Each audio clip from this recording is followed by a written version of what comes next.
Oké, zoals jullie weten doe ik het werk in het Experience Center niet alleen. En ja, toevallig loop ik nu Brenda tegen het lijf. En Brenda, waar hou je op het moment mee bezig? Ja, John, goedemorgen.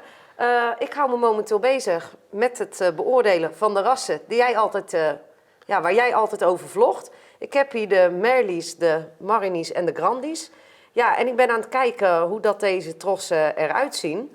Ja, en wat mij opvalt is dat de Marinis en de Grandies ontzettend mooi rood van binnen en buiten zijn. Oké, full red noemen we dat toch? Juist hem, full red. En ik zal even een tomaatje doorsnijden om te laten zien wat we nou echt bedoelen met full red. Zo, dan kun je echt het verschil zien. Ja, hè? Nou Bren, dankjewel voor de uitleg. Dan gaan wij nu naar het gewas. Succes! Oké, dankjewel. Oké, terug in het gewas. We hebben een onstuimige week achter de rug. Maandag hadden we zelfs een storm hier in Nederland, of hier in Blijswijk. Zelfs met een aantal kapotte ruiten, maar inmiddels weer gerepareerd. En dank aan de snelle schakeling van de beglazingsploeg voor voorwinden. Als we naar het gewas kijken, ik sta hier bij de Marinis. De vierde tros is inmiddels in bloei. En we zien het gewas dat het langzaam maar zeker iets begint uit te zwaren, maar het houdt eigenlijk nog niet echt over. Als tweede in de onbelichte teelt de Merlies. En ook hier de vierde tros in bloei of bijna in bloei. En ook hier het gewas begint iets uit te zwaren, maar we zien hier nog wel een dunner kopje als in de Marinis. En we hebben ook even teruggekeken naar 2021 en dan hadden we in 2021 de strijd om het gewas generatief te krijgen. Dan zien we dit jaar dat het eigenlijk een strijd is om hem iets vegetatiever te krijgen. Dus zo hebben we ieder jaar een nieuwe uitdaging.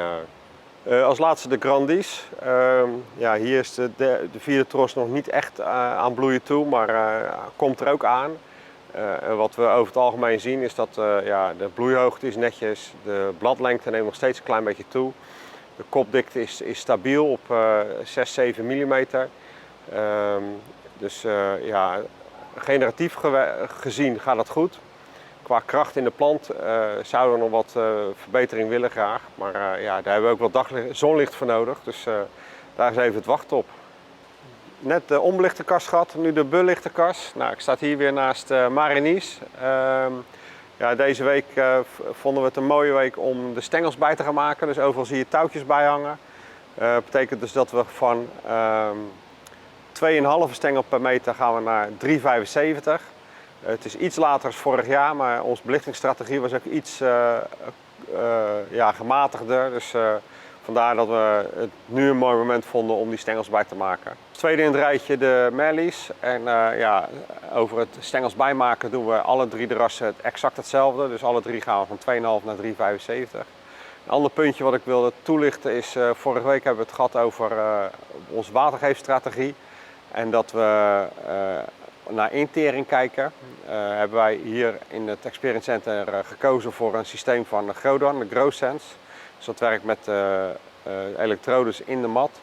Omdat, aandachtspunt daarbij is wel om dat goed te laten werken, dat je die elektrodes regelmatig even moet verzetten. Want we hebben toch het idee dat die wortels rondom die elektrodes iets doen. Maar verder werkt dat eigenlijk prima om een indicatie te krijgen over je situatie in de mat. Oké, als laatste deze week de Grandies in de belichte kas. En wat we hier zien, vooral het verschil met de Marinis en de Merlies, is dat veel paars in de kop, veel kracht en zelfs een enkel blaadje op de tros. Maar verder toch nog wel generatief en een nette bloeihoogte. Ja, en dan tot zover de vlog van deze week. En ik hoop jullie allemaal volgende week weer te zien. Tot volgende week.